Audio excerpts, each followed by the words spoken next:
Salam değerli izleyicilerim, kanalıma hoş geldiniz. Türkiyəli aktyor müğənni Öykən Dəniz həyat yoldaşı Samar Dadqarla birgə fotolarını paylaşıb. Görüntülər Yalda gecəsindəndir.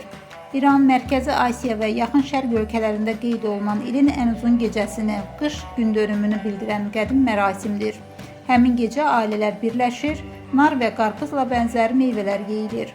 Hafizin şeirləri oxunur, işığın qaranlığa qalib gəlməsi və yeni başlanğıcları simvolizə edilir. Xatırladaq ki, Öykən Dənizin xanımı əslən İranlıdır.